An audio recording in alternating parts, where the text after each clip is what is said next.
चोरी करने का हर युग में अपने हिसाब से अलग अलग तरीके रहे हैं। किसी ज़माने में खेत में चोरियां होती थी, किसी ज़माने में फिर गाय भैंस ऊँट इनकी चोरियां होती थी, और समय के अनुसार चोरों ने भी अपने आप को मॉडिफाई किया है, क्यों डिजिटल ज़माना आ गया। वर्तमान में फिजिकली चोरी न के बराबर है, जैसे सोना निकल जाना या घर से कोई चीज़ चोरी हो जाना न के बराबर हो गई। बड़े शहरों में गाड़ियों गुड़ियों की ज़रूर हो जाती है, बाकी कम है। आजकल जो चोरी हो रही है वो सारी ऑनलाइन चोरी है, लगभग चोरी आप देखोगे ऑनलाइन। और ऑनलाइन में ऐसे ऐसे समझदार लोग इसकी चपेट में आते हैं जिसकी आप सोच भी नहीं सकते। दो चीज़ें ज़्यादा चलती है। एक तो ऑनलाइन में शुरू में चला था, जो आज भी चल रहा है, जिसमें एक कॉल आएगा, वीडियो कॉल आएगा, सामने से मोहतरमा वीडियो कॉल करेगी, और जैसे ही किसी ने वीडियो कॉल उठाया, पता नहीं होता तो वो सामने मोहतरमा दिखती है, तो औरत का चक्कर बाबू भैया। तो थोड़ी देर बाद में फ़ोन डिस्कनेक्ट होगा, फिर एक माहौल तैयार करते हैं। तो अब जैसे ही फिर फ़ोन कटता है, फिर फ़ोटो आती है, ये क्या कर दिया यार, लड़की ने सुसाइड कर ली, उसकी फ़ोटो आती है, फिर बाकायदा कॉल आएगा, पुलिस की ड्रेस में एक अधिकारी का कॉल आएगा, ये क्या किया यार, केस बन रहा है, ये रफा दफा के ये लगेंगे वो लगेंगे, इतने फॉरवर्ड कर दो। आदमी डर भर में कुछ पैसे कर देता है, पर फिर रिकॉर्डिंग भेजते हैं, बोल हम भेजेंगे, इसको वायरल करेंगे।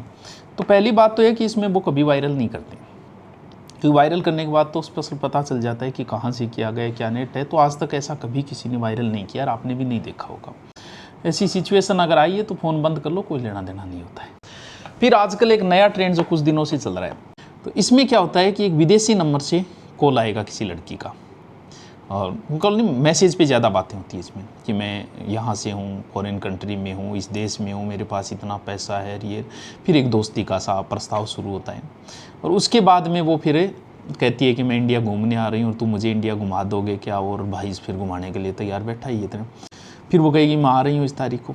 फिर आते ही फिर एयरपोर्ट के बोले, फिर कॉल आता है, बोले एयरपोर्ट वालों ने मुझे पकड़ लिया है, मैं आपको सरप्राइज़ दे रही थी, मैं एक 20 लाख का गिफ्ट लेके आ रही थी तुम्हारे लिए, और मैं सरप्राइज़ दे रही थी, 20 लाख का गिफ्ट इन्होंने पकड़ लिया, ये छुड़ाने के कह रहे हैं कि इसके 5 लाख रुपये दे दो और छोड़ लो।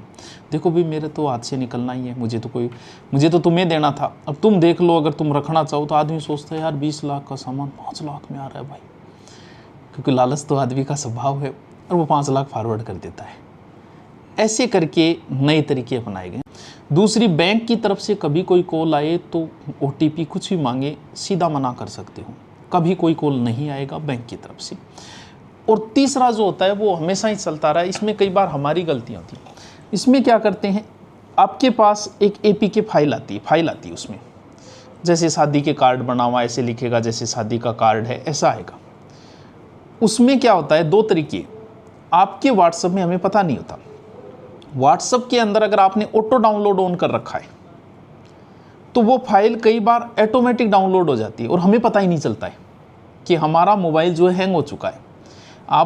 एक तो आपके मोबाइल का ऑटो डाउनलोड हमेशा बंद रहना चाहिए।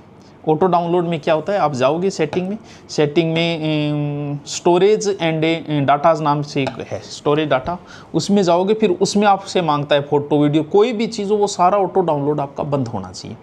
दूसरा जो है, इससे बचने का एक इलाज, इसमें क्या है कि जैसे आपके पास फाइल भेजी और आपको कार्ड भेजा जाता है।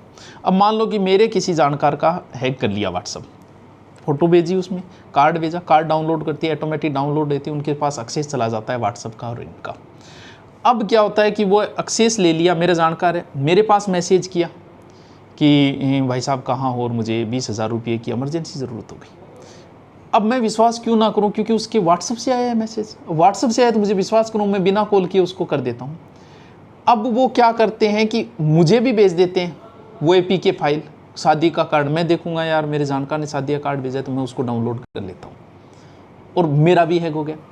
तो एक तो व्हाट्सएप के अंदर आपका ऑटो डाउनलोड बंद रहना चाहिए, ऐसी फाइल नहीं कभी डाउनलोड करनी। दूसरा क्या होता है, एक होता है 2 स्टेप वेरिफिकेशन, वो तो हर व्यक्ति के हर व्हाट्सएप में होना चाहिए। 2 स्टेप का मतलब ये होता है, जैसे आप सेटिंग में जाओगे, फिर आप अकाउंट में जाओगे, तो वहाँ 2 स्टेप वेरिफिकेशन नाम का ऑप्शन है।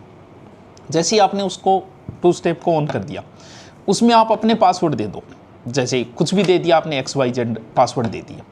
अब मान लो कि अब क्या कि मेरा व्हाट्सअप हैक किया, मेरा 2 स्टेप नहीं है, उसने हैक करके अगर व्हाट्सअप में 2 स्टेप लगा लिया, तब मैं कभी व्हाट्सअप चला ही नहीं पाऊंगा। मेरा 2 स्टेप अगर ऑन है तो भले ही मेरे पास सिम ही क्यों ना हो, मैं उस व्हाट्सअप को नहीं चला सकता जब तक वो XYZ 4 जो 5 जो भी आपने पासवर्ड दिए, जो आपको ही पता है सिर्फ, वो जब तक नहीं लगेंगे तब तक उसको कोई व्हाट्सअप को नहीं चला सकता, भले ही उसकी से आपकी सिम उसके पास हो या पूरा एक्सेस हो। तो थोड़ा सा ऑनलाइन की दुनिया में थोड़ा फ्रॉडिंग ज़्यादा चल रहा है, तो थोड़ा ध्यान रखिए। Thank you.